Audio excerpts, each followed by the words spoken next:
Here is Suji Mama, Fuji Baba, and Baji Baba is on my lap. So I am still recovering from my illness. I have these cold and flu symptoms, and it's been very awful. And hopefully, I'm on the mend and I'm drinking something warm right now. I've been on soup and other warm things diet. And yeah, sorry about the interruption to our usual live stream schedule and the typical things that we do when I'm not sick. But I have been posting on my channel some videos and clips of discussions that we have had already and things like that. And also, if you are catching us live, once this is uploaded, if you see this video later on, welcome to the live. If you're catching us right now, welcome also if you're seeing this as a video upload later on. As well as if you feel like going back to our previous live streams and catching all of the topics that we have already discussed in the past. We actually have covered quite a lot in these past few months. Especially in topics of physics, we have covered the entire 20th century modern physics type of topics in the months of October and November, especially in November. And currently, we're on slightly more current topics, such as cosmology and relating to things like dark matter and dark energy. And today, we will actually talk about my favorite topic. Since I'm sick, I'm sticking to something that is sort of like a comfort food for me. And so we will talk about my thesis, actually. So let me get started with that. And just bear with me if I sound different. I am still sick. So sorry about that. And I might have to blow my nose and set this phone down in front of the thesis and share the live. And then I will continue. Welcome to the live. Okay. Hello. Welcome to the live. We are live. Look at this. So we will talk about... Hi, Barry. How are you? We will talk about a study or studies in particle astrophysics with the Anita experiment. So this is the topic of today. Hopefully you can see that. And I will continue to talk about this in just one moment. Let me set this up. So there is the topic.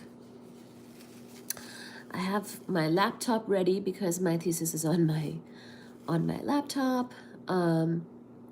So that is gonna be the topic of today.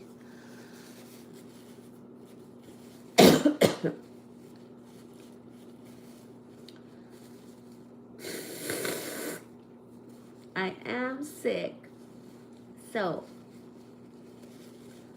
bear with me if you hear these sounds. Just give me 1 second. I need to share the live. So sorry for all of the inconveniences of these couple of live streams that are gonna be while I'm still sick. I appreciate your understanding. Unfortunately, I have to keep on keeping on with the channel. So, hi Marky Mark, how are you? Okay, let me share the live. 1 second. We have to keep on keeping on, even with the congestion. So here we are. Okay, so today we will talk about particle astrophysics. This is my thesis. So when I wrote it, I only had a master's because this is a thesis to defend for my PhD. So this is particle astrophysics, which is a relatively newer topic. So this is why I urged people to, after this live, if you're interested in these topics, feel free to go and find our older live stream videos where we talked about the 20th century physics and modern physics. And we spoke heavily about the developments in quantum mechanics in the 20th century and whatnot, because really the quantum mechanics developments are going to be the foundation of particle physics. And this topic is in the intersection of particle physics, astrophysics, and astronomy. So it's sort of in the cross section of all of that. And here's the abstract. So also it's, a lot of it is radio astronomy. So astronomy using radio waves, and things like that. So we will talk about these various things. One more second, let me blow my nose again, because I can...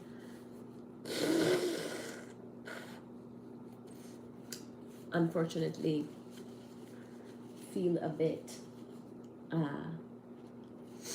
stuffed up here. I'm still sick. Hi Gladys, how are you? All right, so this is my favorite topic because I did a whole thesis on it.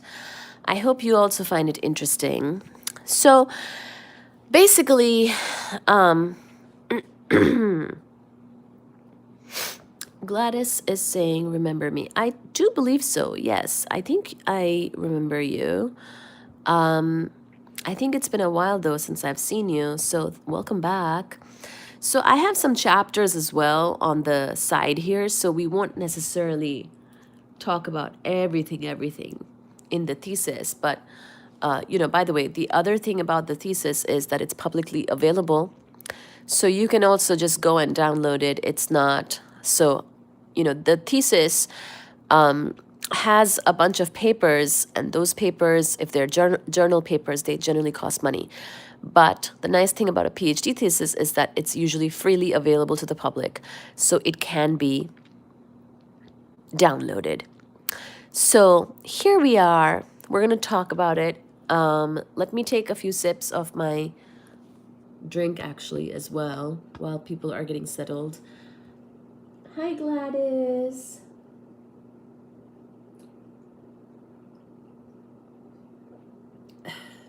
So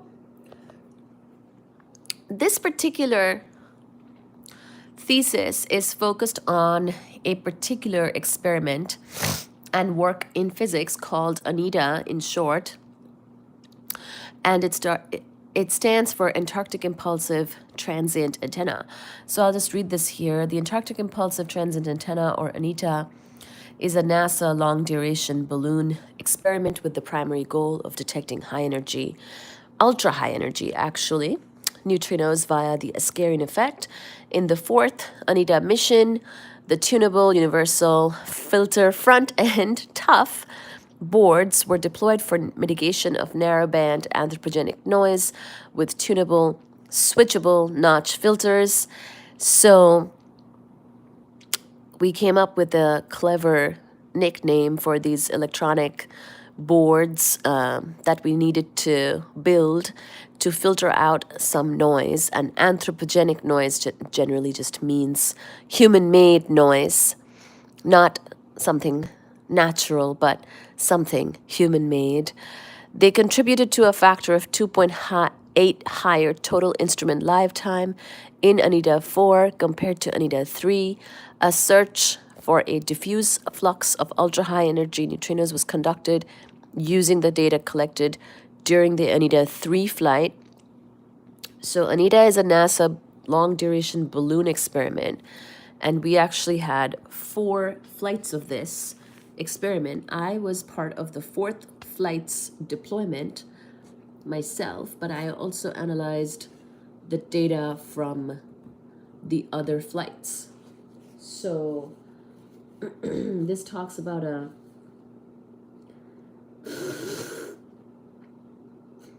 I really don't know how this is going to go given that I have to blow my nose so much.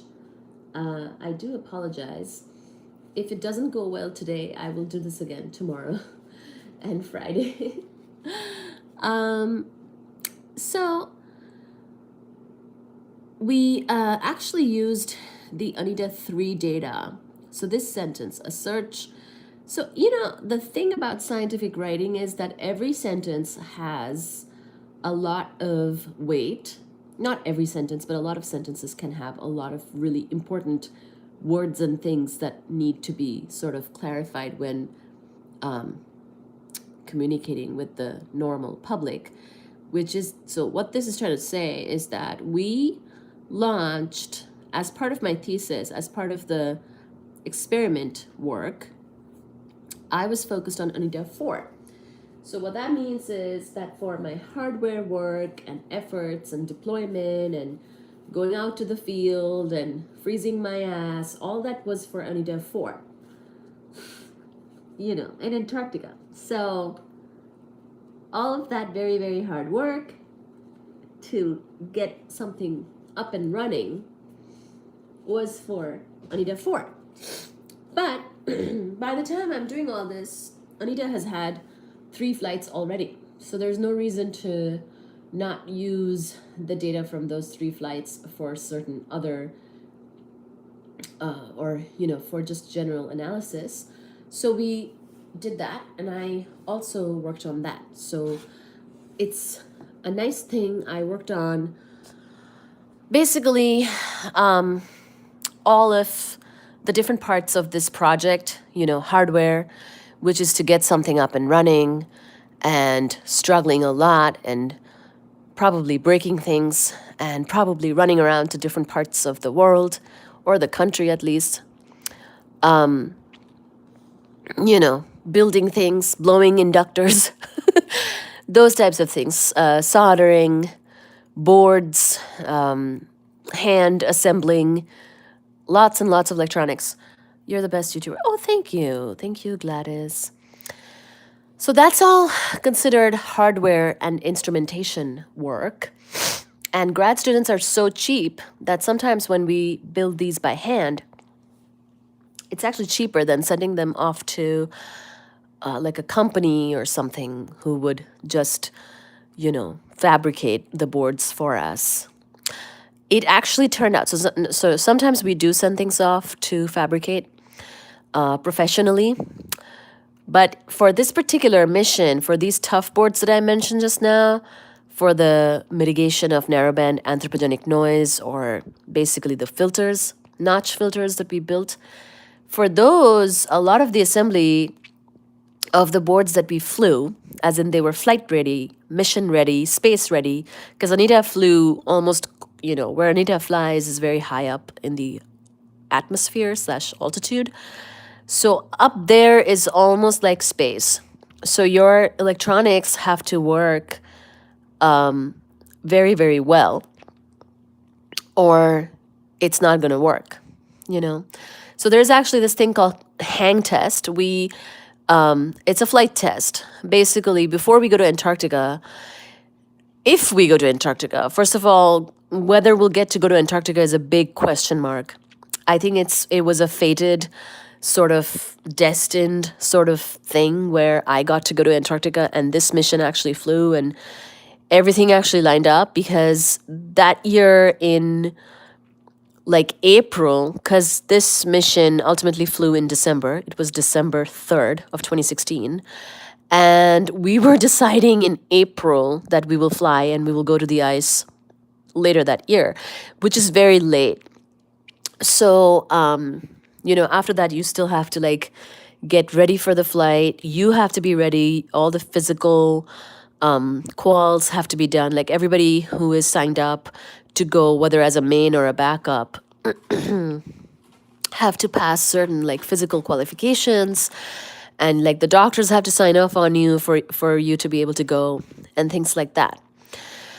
And the flight test or the hang test, by with cooperation with NASA, is done that summer. So 6 months before the thing actually will fly, we do a flight test.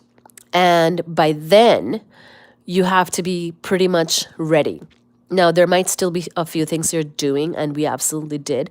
Everything was still happening last minute, but there are certain phases. So in April is when I found out that they might send me to the ice, and by July, and by July was the flight test. Like, that's a very short period of time. And I forget the exact number. I think there were like 20 plus boards or so that mainly me and one other person, but it was a lot of just me doing it, hand assembled these boards, like the fabrication of these boards within that very short period of time. So I don't know how, like, how many hours I spent on this and how fast I worked. I had these little hands going constantly on the boards. And that was just a part of my job. But definitely I focused a lot between April and July, and even after July that year, on getting these boards ready. So you'll see later on in the thesis that the boards are actually very important. It was critical to the success of this flight, because this flight was very critically affected by these anthropogenic noise sources. So if we didn't do the notch filtering, we would have had a lot of what we call dead time and not been able to collect the data. And so getting these boards ready, they were first of all a new thing in this flight. Because I mentioned that this flight, this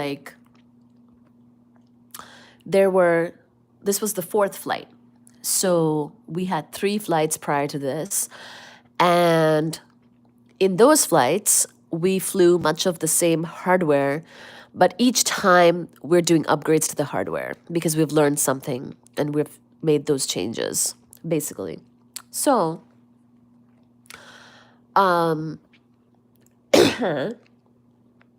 excuse me. For the Anita 4 flight, the main change was basically this.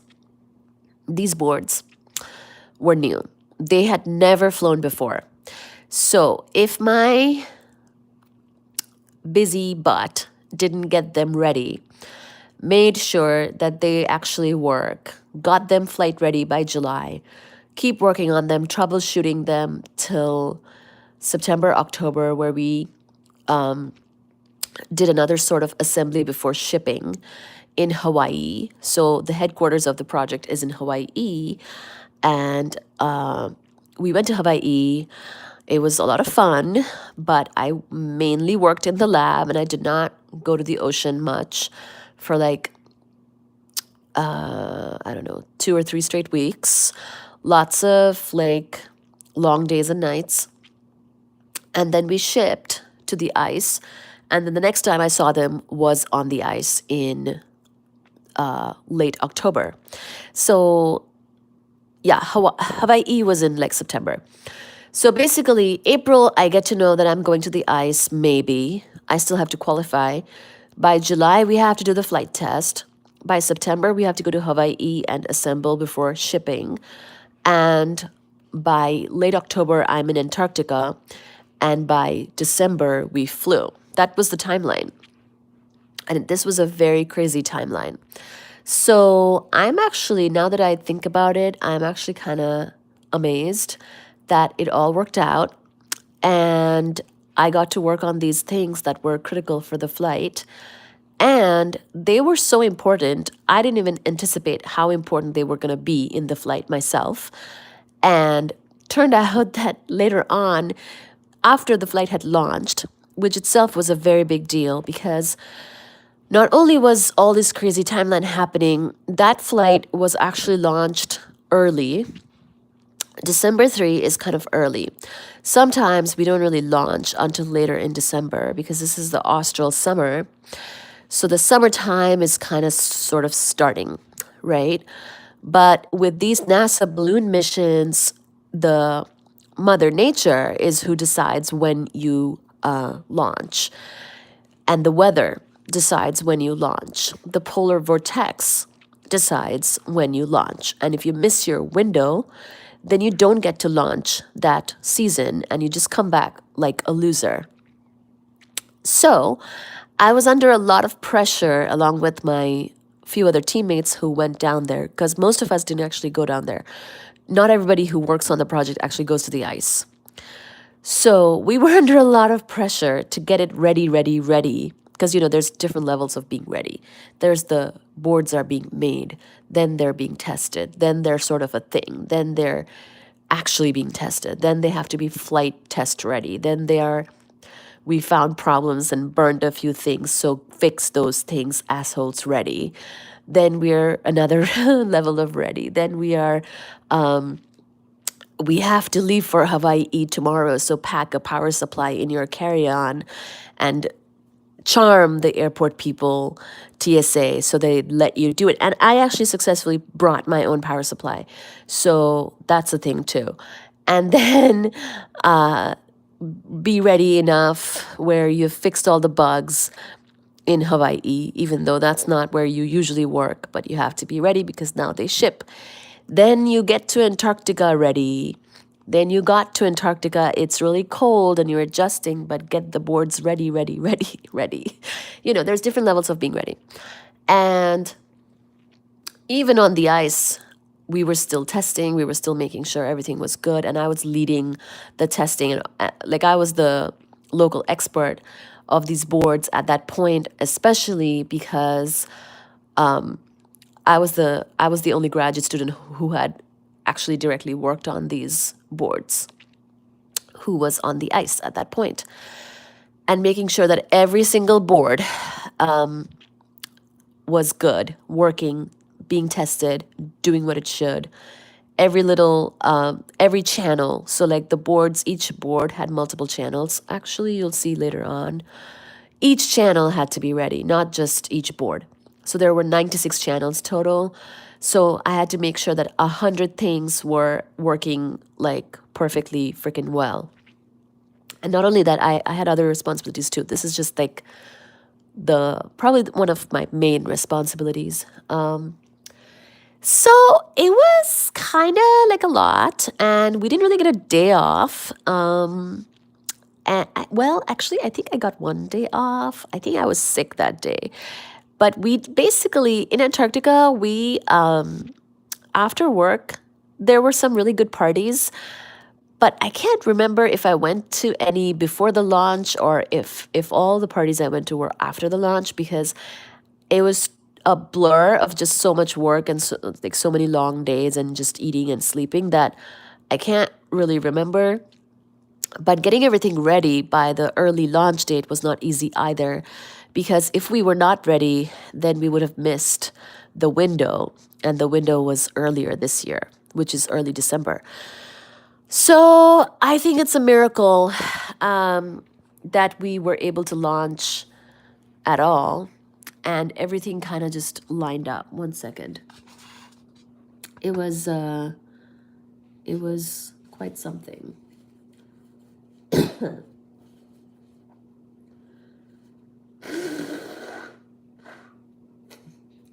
Excuse me.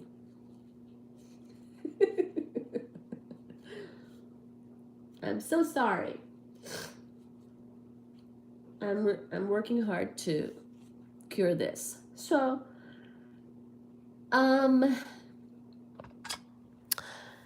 so that's what this was. Wait, can I make this brightness go down? That might actually help with its visibility.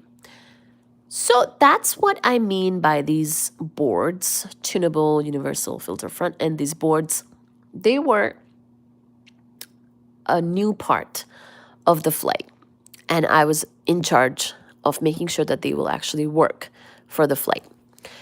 So then ANITA 4 was launched, and ANITA 4 started to collect data. But these boards had sort of a twist to their tale, in the sense that after we launched, it turned out that that they sometimes had to be manually tuned, and the noise that we were trying to filter out with these boards weren't just super obvious, and super obvious as in they were kind of obvious, but exactly where they peaked would sort of change.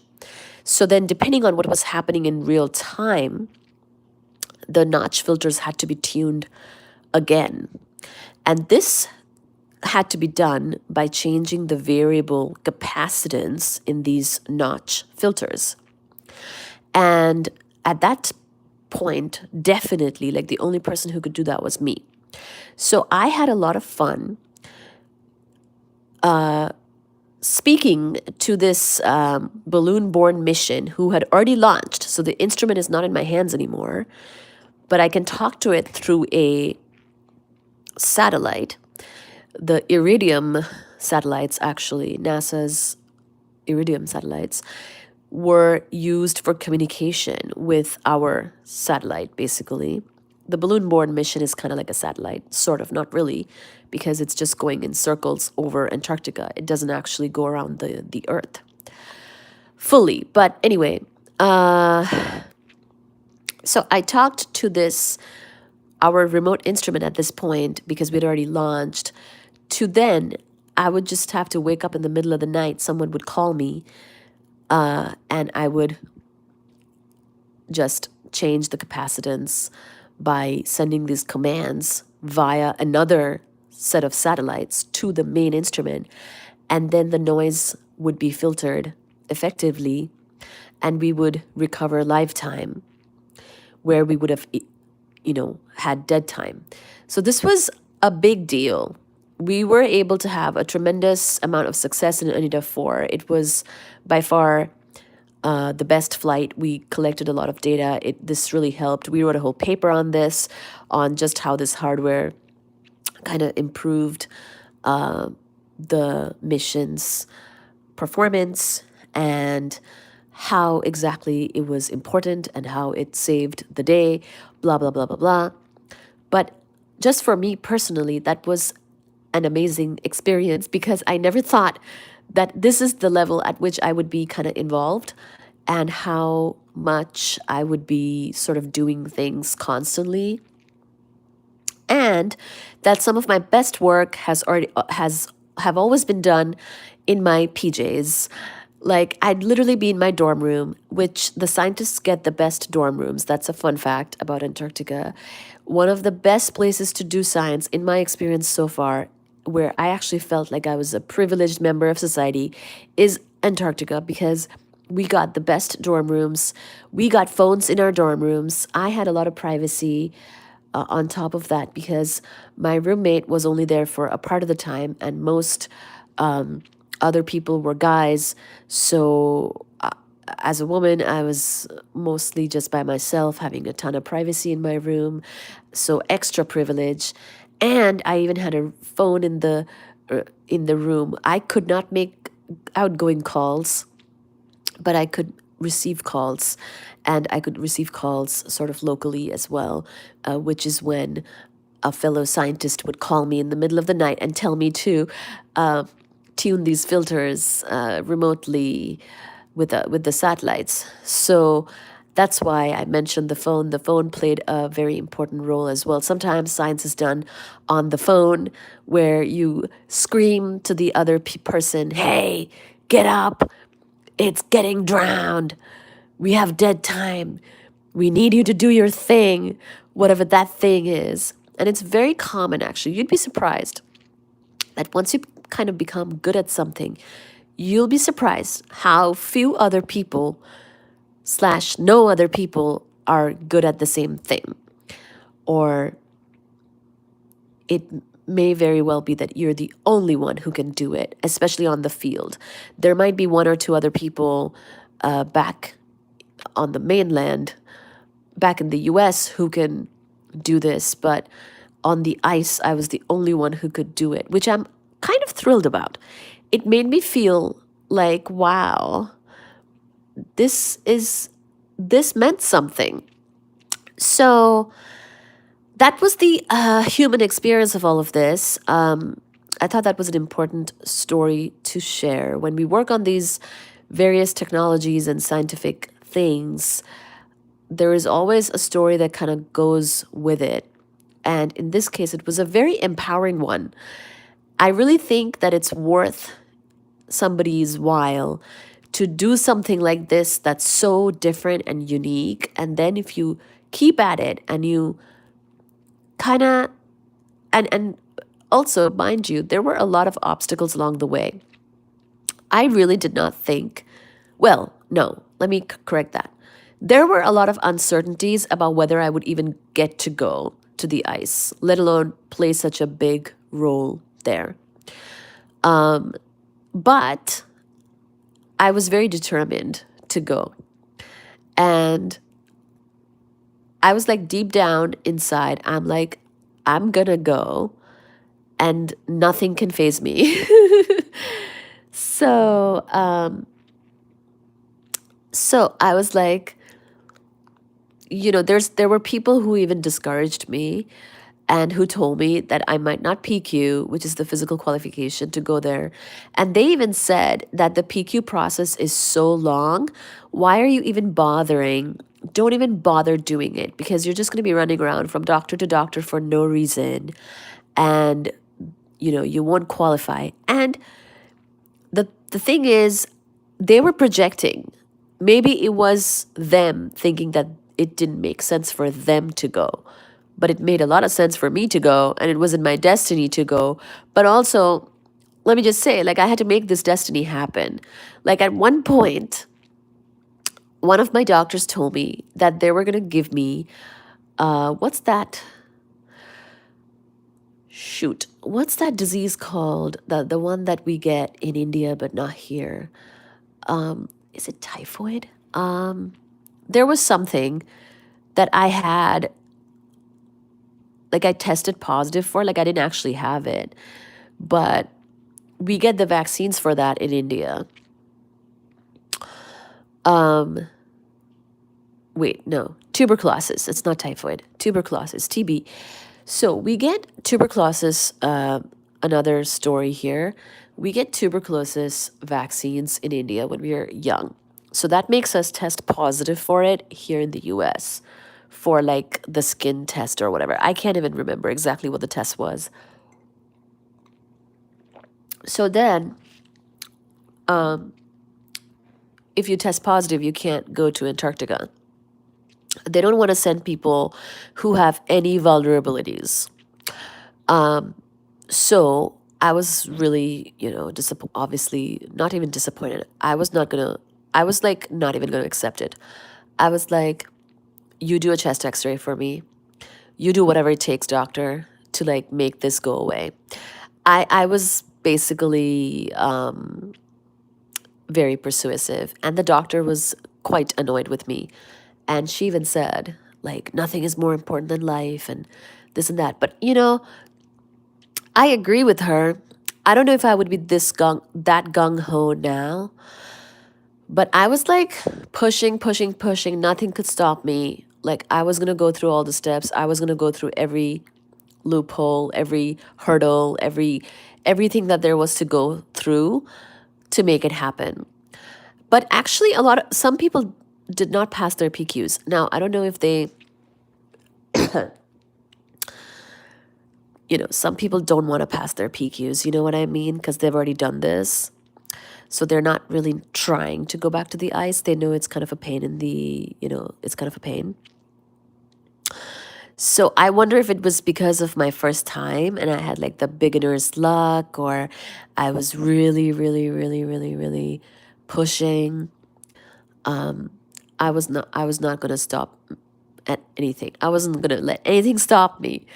I don't know what it was. I was just not going to take no for an answer. And so I made the doctor do a chest x-ray to prove that I don't actually have TB and that the test is wrong. And like attached the x-rays. I made sure that they all went through. Like there was a lot of back and forth with the polar programs, with all my freaking physical results. They also check your teeth, like your teeth x-rays. They have to be in tip-top condition. Some people have issues with their wisdom teeth, and that's like the reason that they fail their PQs. And thank God by then my wisdom teeth were taken out, because if they had been infected, that would have been a reason for me to not go. Can you imagine? So all these freaking stars had to align for me to be able to get this done and go in that particular year, which is when we were flying the mission. And hi Navsad. Hi, always in slow-mo. So it was, let's just say, it was a process.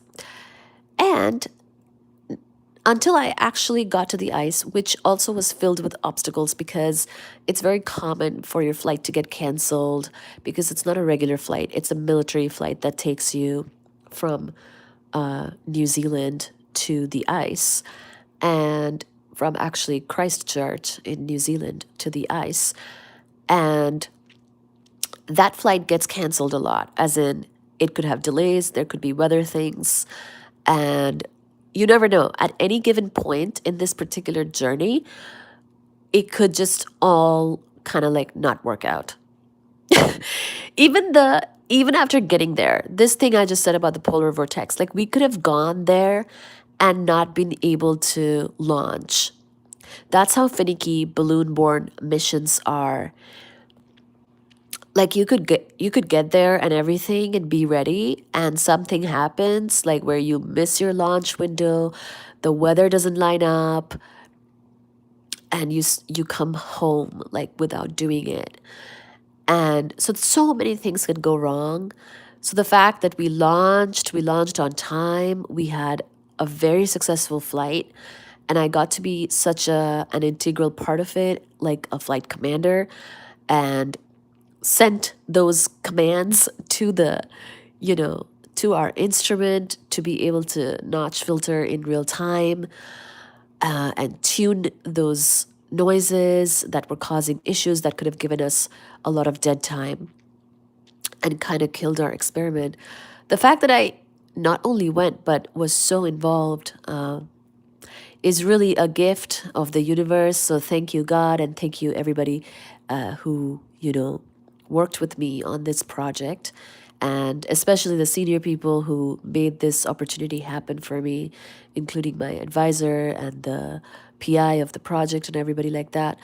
I mean, without their blessing, of course, nothing can go anywhere. But I did think that it was a little bit of destiny, because there were so many naysayers as well, and there were so many obstacles.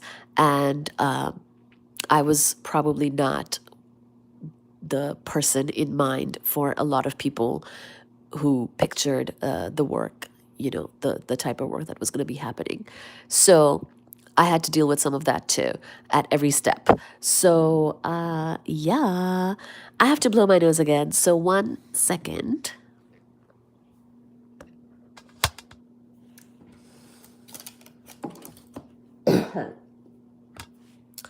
I feel like this is going to be more story time than the actual science today. And given my nasal conditions, perhaps that is good. I don't know what science I would say wrong given my condition today. If you're catching this later on as a video upload, let me know your comments as well. Thank you for listening. I should have named this Antarctica Stories or PhD full of obstacles story that's somehow went well. So, but yeah, thank you so much, and thank you for bearing with me within this story. Baji, give me 1 second. I gotta.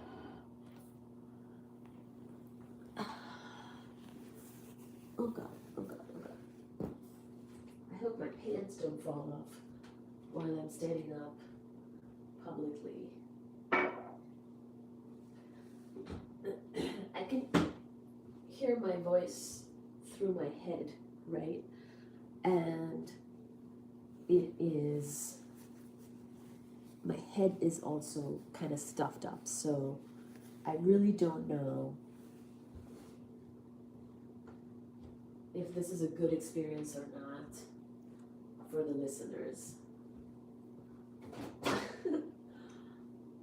Somebody said I need a podcast. This is it. This is the podcast. It's gonna be this one. But yeah,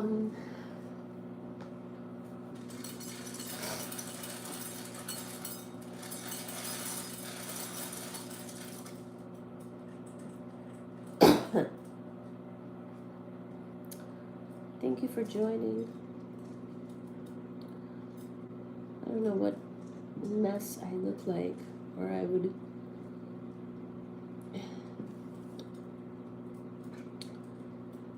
say hi in person,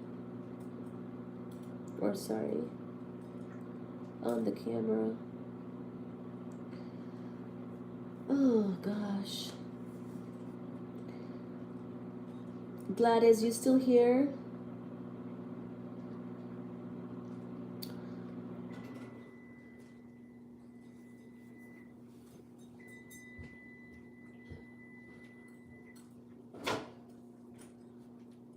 So that is about the hardware side. I was going to say that I'm lucky that I was very versatile. Most students don't really work on all of the aspects of a project. They might focus on hardware, or they might focus on simulation, or they might focus on analysis. Oh, wait, I think. Here you go. Here you go. Oh, my baby. He was, here you go, Fuji.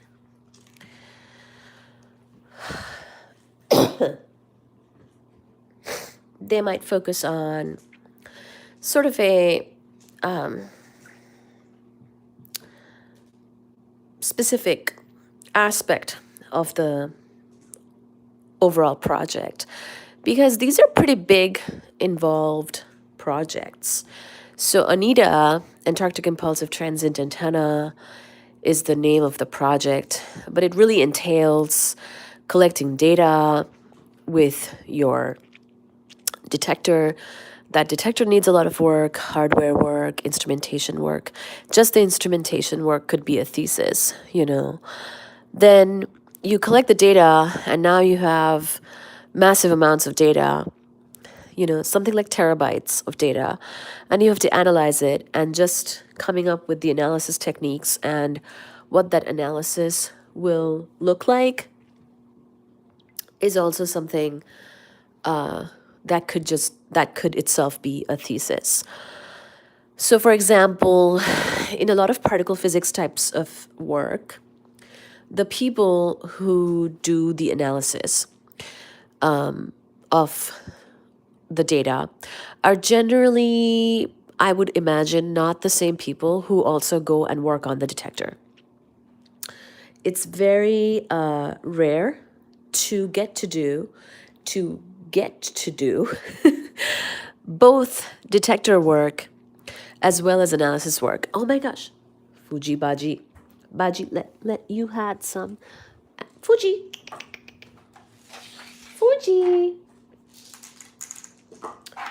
Let me help him out, because Fuji Baba. Come, Fuji. Here you go. Good job. He likes to solve this puzzle. Oh. So most particle physics students who work on analysis probably don't really get to work also on the detector.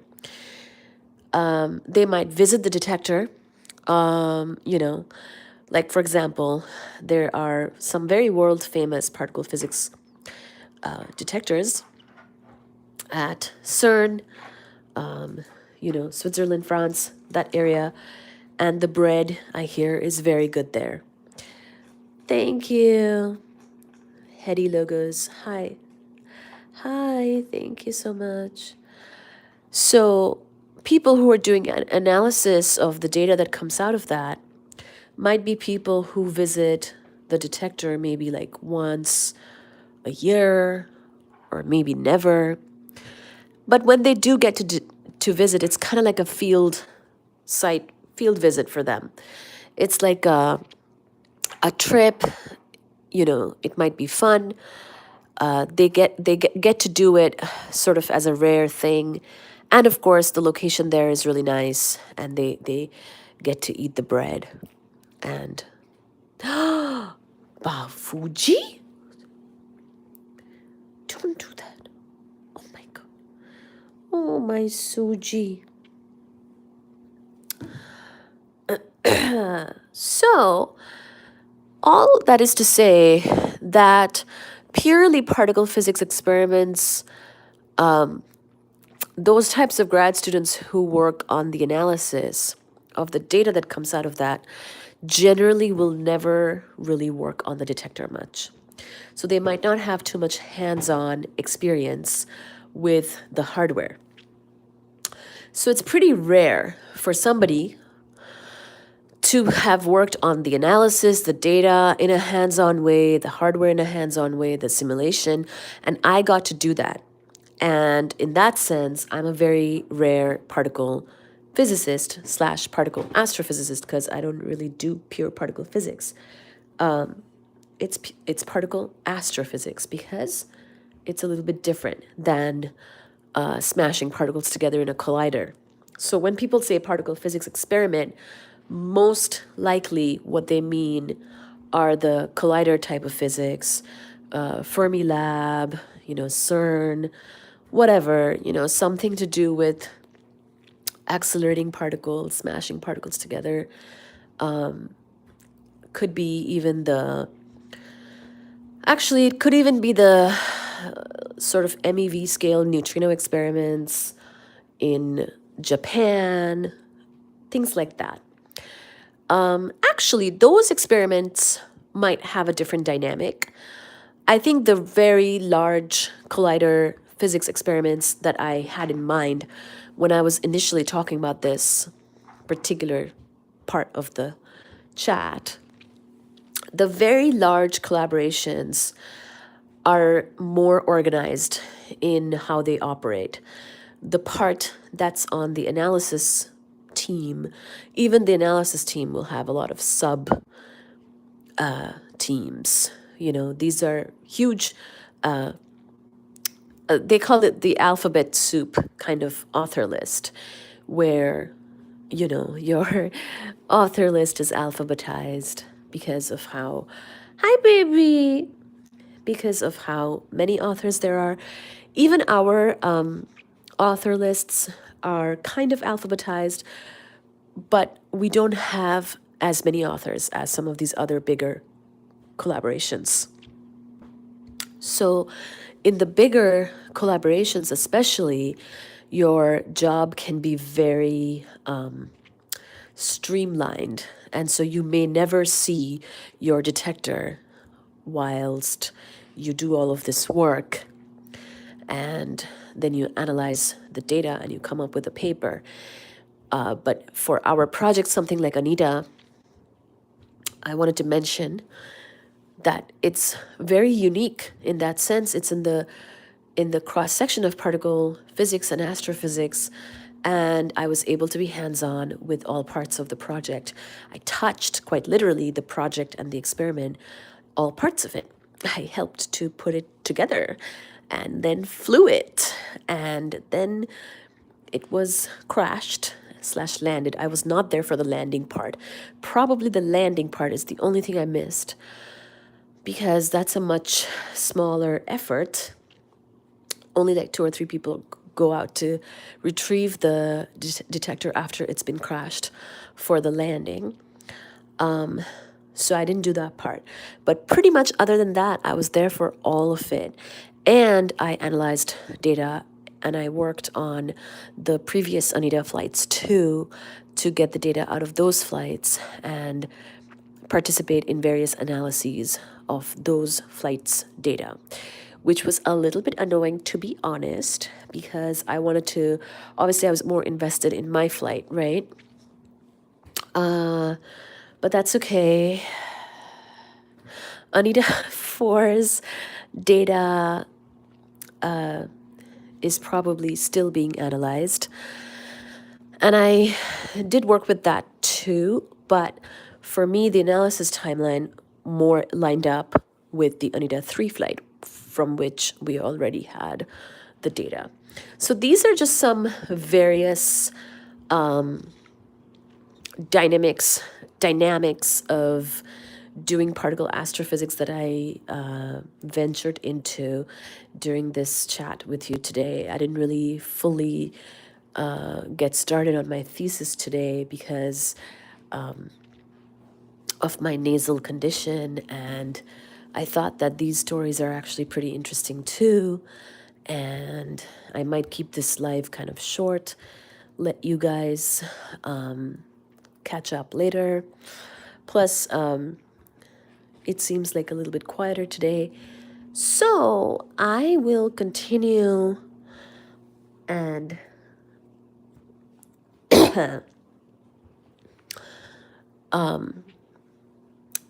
touch upon this topic again tomorrow.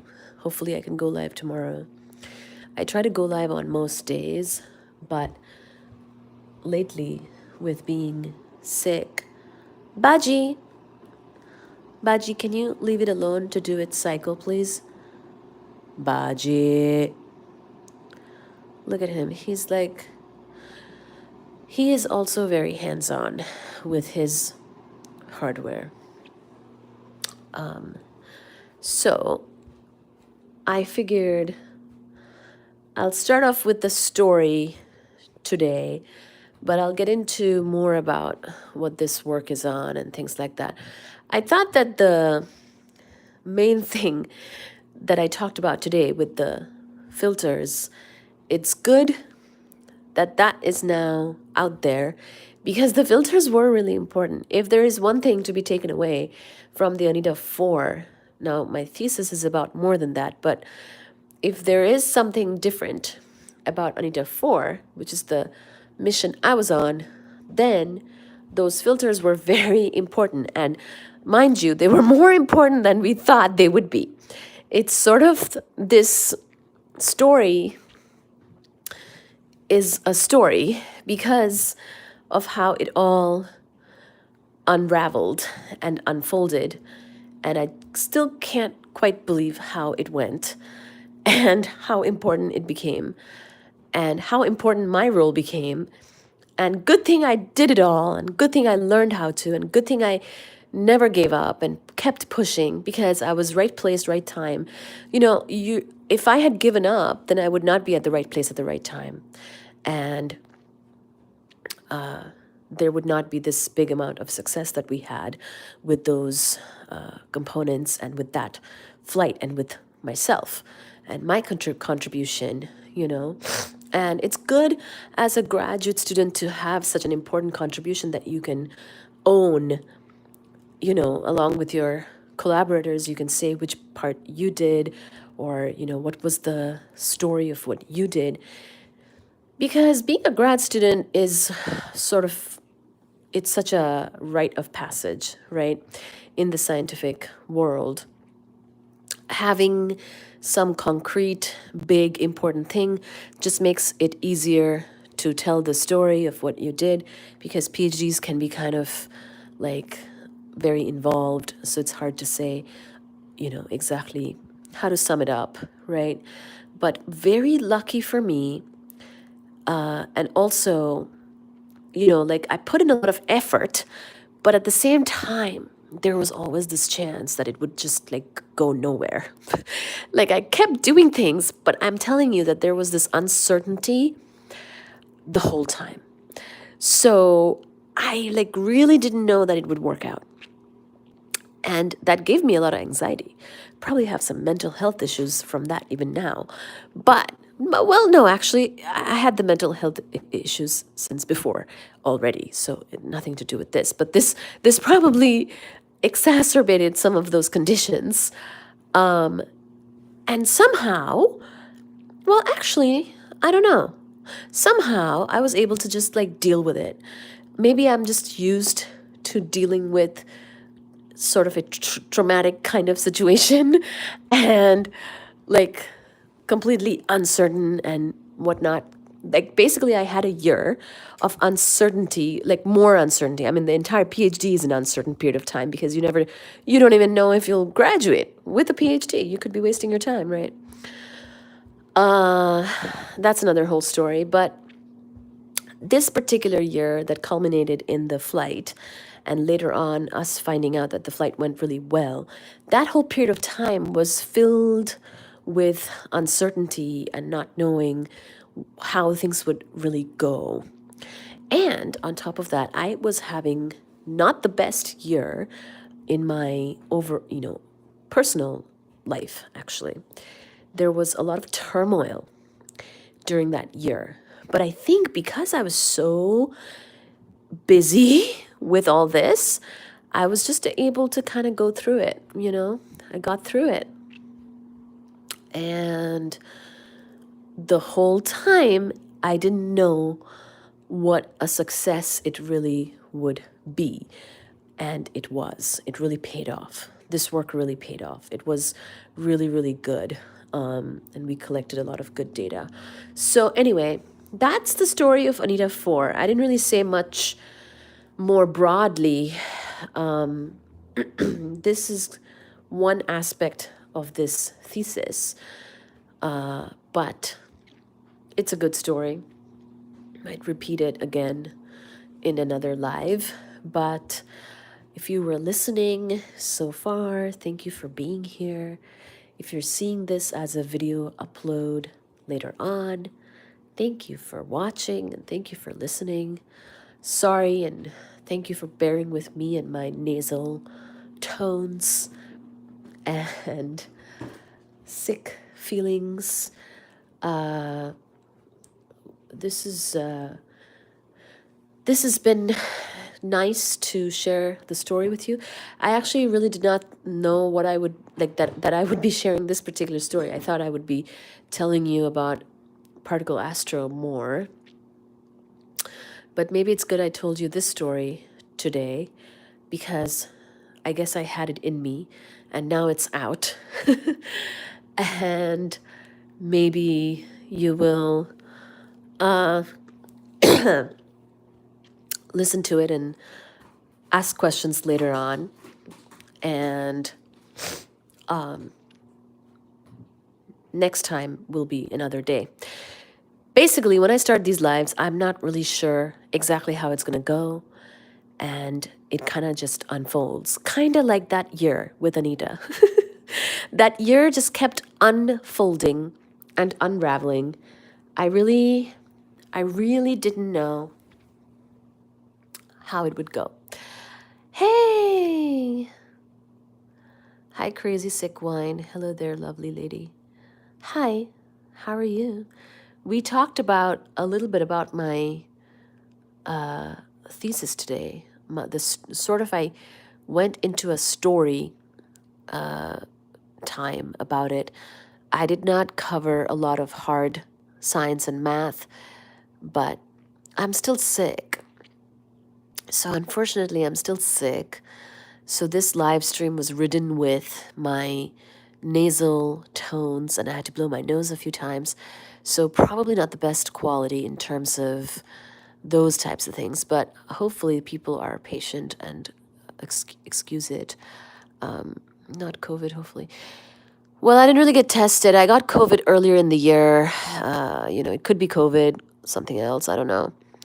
But I think I'm better, just it's taking a while to completely resolve, and it's been very cold and, all that sort of stuff. So, but yeah, I went live today. I intended to talk about particle astrophysics, and I started with my thesis, and then I focused on a part of it, and then I talked about the story of it. It's an interesting story. Those who listened, thank you so much for your patience. But yeah, that's what happened today. Wow. Yeah. 2016. The year was 2016 when I went to Antarctica and worked on this experiment. Well, I worked on it before and after, but that was the year that I had my deployment. So it'll always be a very special year and time, completely life-changing time. So yeah, I talked a little bit about that. When I first got there, so just a few memories that are, coming to me. I remember one of the first times that I used the bathroom there.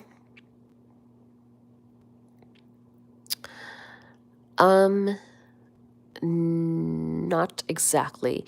This was, I worked for the military too, but at this point I was a scientist. It's a scientific deployment to Antarctica. It's kind of like the military. You work with the military to get there and back and everything. And it is a service to the nation, and you get a medal and everything for it. But it's not an active duty military. It's a mission, though. It's a military mission, basically, but you can do it as a civilian. So, actually, that's an interesting point. Getting there, getting to the ice and getting off the ice, those are military missions. So you have to be part of a mission in order to be taken there. And I remember it being quite a mission to get an off-ice date, actually. It was not easy to get back. They don't tell you when you'll get back when you go there. But no, I was there to do science. One of those very few scientists who get to be a part of this type of thing. So, sort of a unique experience, a very unique experience. It's kind of like, sort of like a space mission. A lot of the missions might be military-like, might even involve the military, but you don't have to be in the military to do it. You just have to be doing science and really good at it. And all the stars have to align for the logistics of it. But yeah, I talked a little bit about the logistics of getting there and everything, and it was riddled with uncertainty whether I would even get to go. But the main thing was keep on keeping on, and somehow it all worked out. And that's still a miracle. Yeah.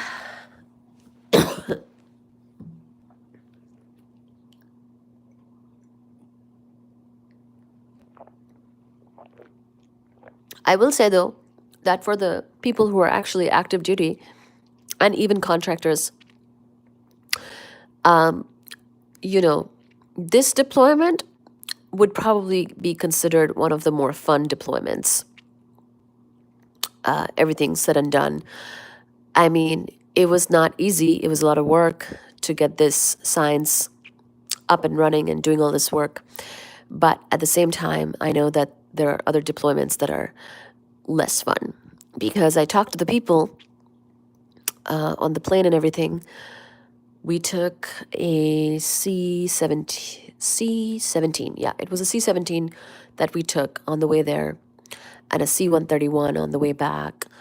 And so I talked to the other military people, and this was for the military people who are not working on the science. They're supporting the missions to get there and come back and things like that, like transportation, other things on the base. That's what they're doing. For them, this deployment is one of the more nice deployments, for sure. So it's not to say it can't really compare. My deployment as a scientist is going to be different than one of the other people who are there for other roles. The science part is both easy and hard. It's easy in the sense that it's not, I don't know if it's really easy, but it's not, I don't know. Yeah, whatever. It's not war, and it could be war. Sometimes it could feel like it's war, but it's not. You know what I mean? It's got its challenges, but but it's a little different. I do remember having to take my bare hands out of my gloves at one point to fix something in the cold in Antarctica. And that felt a little bit like war, but I know it's not. So that's what I mean. Sometimes the struggles can be real, even as a scientist, and the environments you're in can be harsh, let's just say. But I understand that it's science is much more of a choice, right? If you're deployed as part of the military or a contractor who, like, for other reasons, your life could be completely different. So don't want to really compare the two.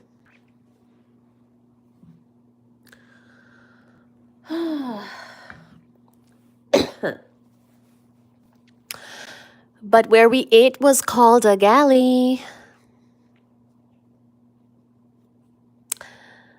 Yay! Navy. So the Navy people and the Air Force people basically help out with these missions down there. So thank you to the surface members who, and as well as everybody else, pretty much everybody who works at the base on everything other than science, honestly, is considered part of the support of the science that happens there. And it really would not be possible without them. So everybody that's like working in everything else, transport, fuel, everything, cooking, cleaning, dishes. There's people who sign up to just do the dishes in Antarctica. And because they want to go there and they want to get a job. Some very wonderful people I made friends with, and I'm still friends with, are people like that. And it was actually very heartwarming to meet people, all kinds of backgrounds, who were there doing all kinds of roles, but they all had one thing in common, which was that they wanted to support these scientific missions, and we were there to do the scientific missions. So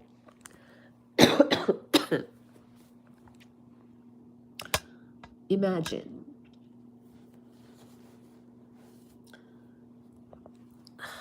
Very special.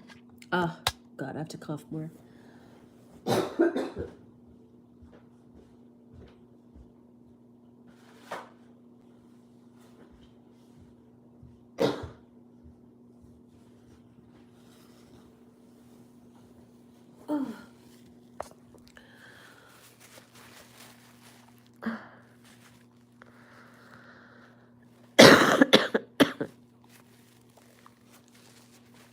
Excuse me. So, I think I probably can't talk for much longer. So, anyways.